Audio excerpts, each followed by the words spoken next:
want to start moving towards some of the solutions that you and I have been brainstorming together for what can be done with these, especially in the HR and hiring and candidate space. And just to remind everybody who's live with us, if anybody has any questions or comments, just leave them in the LinkedIn window and I will see them. So just post them if you've got any questions or comments. But we came up with a list of 4 antidotes to the 4 horsemen. And let's see if I got these right. I think we ended up with proactive, predictive, pragmatic, and problem solving. Was that where we ended up? That's, yeah, we were struggling with the problem solving. You know, how do we make that one word? Is it problem solving? Is it problems solving? Yeah, problems. So, but it's the 4 P's.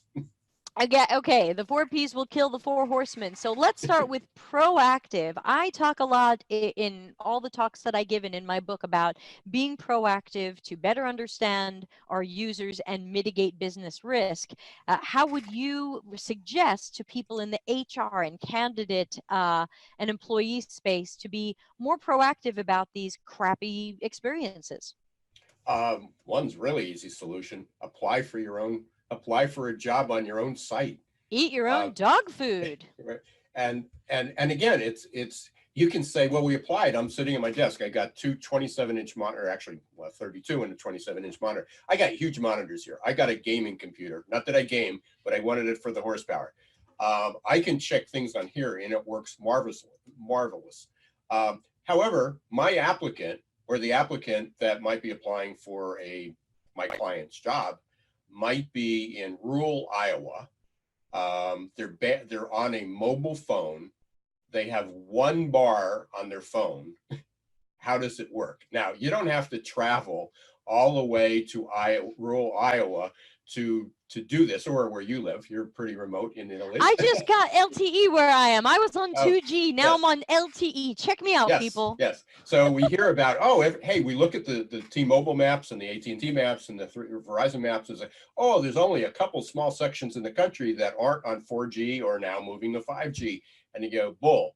You know, you can sometimes be in a building and be on the other side or in somebody's house and not be able to use that. So you have to take it to the lowest common denominator. Now, you're not going to be able to do that perfectly. There's going to be people that just have technology issues. But just as simple as pulling out your phone, borrowing somebody else's. If you have, we were talking about before, I have iPhones, you have iPhones, but check it. I'm Android. What's it look like on an Android, on a Google? What's it looks like on a Samsung? What's it look like on a Windows platform?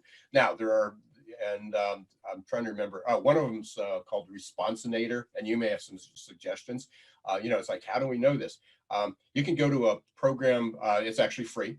Go to Responsinator, put your website in there, and it displays it across all the different devices, or a lot of different devices. I'm sure it's not all the devices. And you get to see what your web page looks like, what your application looks like, whatever it is. Just an easy way, but I would, more than just visually looking at it, I would try to apply. Look at the steps. And really quickly, I just want to sneak in and just say some people in the LinkedIn chat are saying they don't think comments are working. LinkedIn was frozen for me before, guys. Just refresh the page. But I do see comments coming from Luis. So if anybody wants to leave a comment or a question, they are working. I do see them. Just try refreshing the page. Sorry to interrupt you, Ira. No, and I'm doing a lot of live streams, as you know, and LinkedIn's pretty funky with some of the user experience. Who let the interns build this?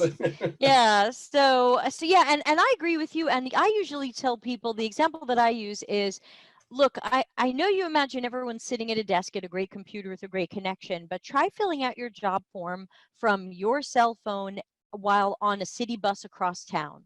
There are so many people who take public transportation to commute.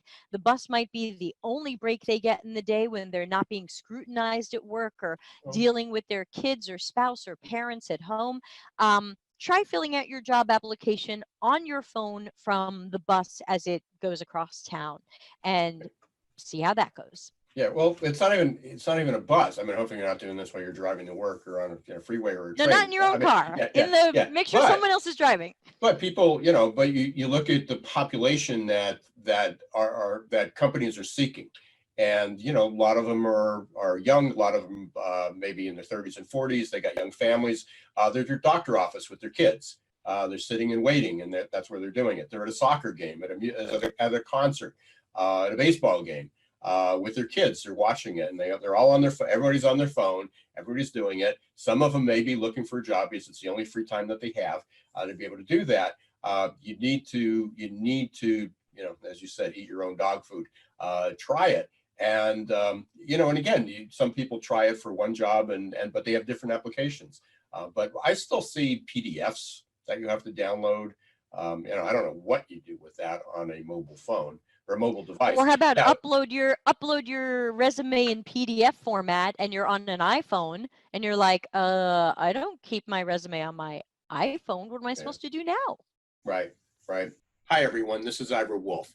Thanks again for watching my excerpt of my interview with Debbie Levitt about the 4 horsemen of bad CX or bad candidate experience, and how to remove frustration, confusion, distraction, and disappointment from your candidate's experience. Being proactive is just one of those solutions. And during these lessons and other lessons, Debbie and I and other thought leaders, help you remove and improve your candidate experience, and also help you create that awesome candidate experience. So I hope you'll check out my Recruiting in the Age of Googlization Learning Hub. So far, I've added over 30 lessons, and I'm adding more each week. These lessons include interviews like I've just had with Debbie and other thought leaders, business and HR thought leaders, lessons that I've developed based on my many conference presentations, boot camps, and also my best-selling book, articles, and also we upload our podcasts from our weekly Geeks, Geezers, and Googlization show.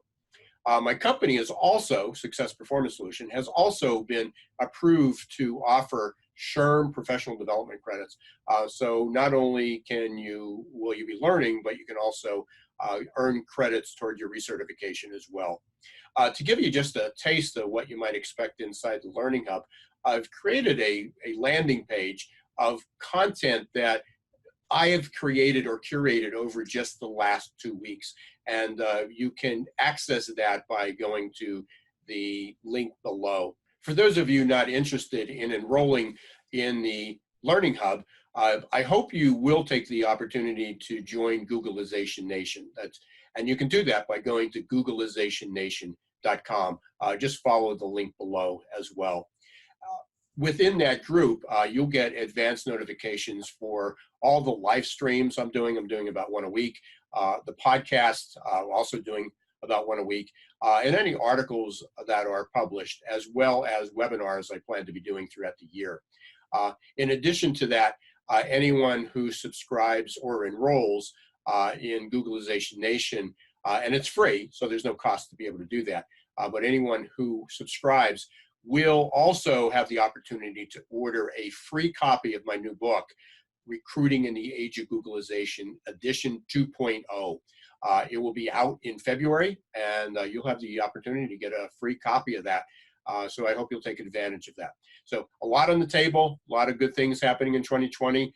And I thank you very much for listening, and hope to see you soon inside Googlization Nation.